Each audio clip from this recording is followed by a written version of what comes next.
Imagine a single election that could shake the very foundations of Welsh politics. That's exactly what's happening in Caerphilly this Thursday, where voters are heading to the polls in a by-election that could signal a seismic shift in the country's political landscape. But here's where it gets controversial. Could this be the moment Labour's decades-long dominance in Wales begins to crumble? And this is the part most people miss. The outcome in Caerphilly might just predict the results of next year's Senedd election, making it a high-stakes battle for every party involved. Since the Welsh Parliament was established in 1999, Labour has been the undisputed leader, with Caerphilly serving as one of its most reliable strongholds. Yet, opposition parties are now pouring resources into this South Wales constituency, hoping to capitalise on what they see as Labour's vulnerability. Polling stations opened at 7 a.m. and will close at 10 p.m., with results expected in the early hours of Friday. The tension is palpable, as this election could redefine the balance of power in Wales.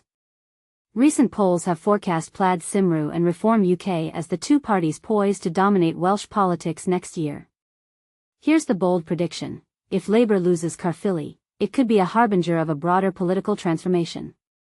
The victorious party will undoubtedly use this result as a springboard for the Senedd election in May, framing it as a mandate for change.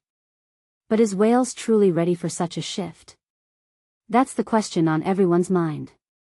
Adding to the pressure, this by-election comes just before a critical vote on the next Welsh government budget. In March, Labour barely passed its budget with the help of an opposition member, and a loss in Caerphilly could make January's vote even more precarious. While Labour remains the largest party in the Senedd, it lacks a majority, leaving it vulnerable to further setbacks. The candidates in this race are as diverse as the parties they represent. Nigel Farage, in a bold move, announced Reform's candidate, Llyr Powell, at a press conference in Caerphilly last month, vowing to throw everything into the campaign. Plaid Cymru's Lindsay Whittle, a seasoned councillor and leader in Caerphilly, is hoping to capitalise on local support. Labour's Richard Tunnicliffe, a financial analyst and publisher, faces an uphill battle to maintain his party's grip on the seat.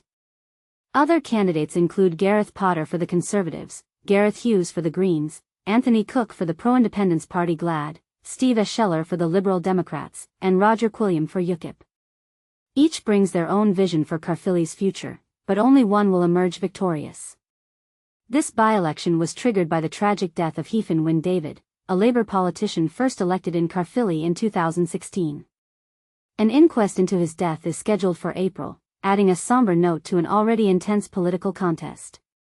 Here's the thought-provoking question: if Labour loses Caerphilly, does it signal the end of an era, or is this just a temporary setback?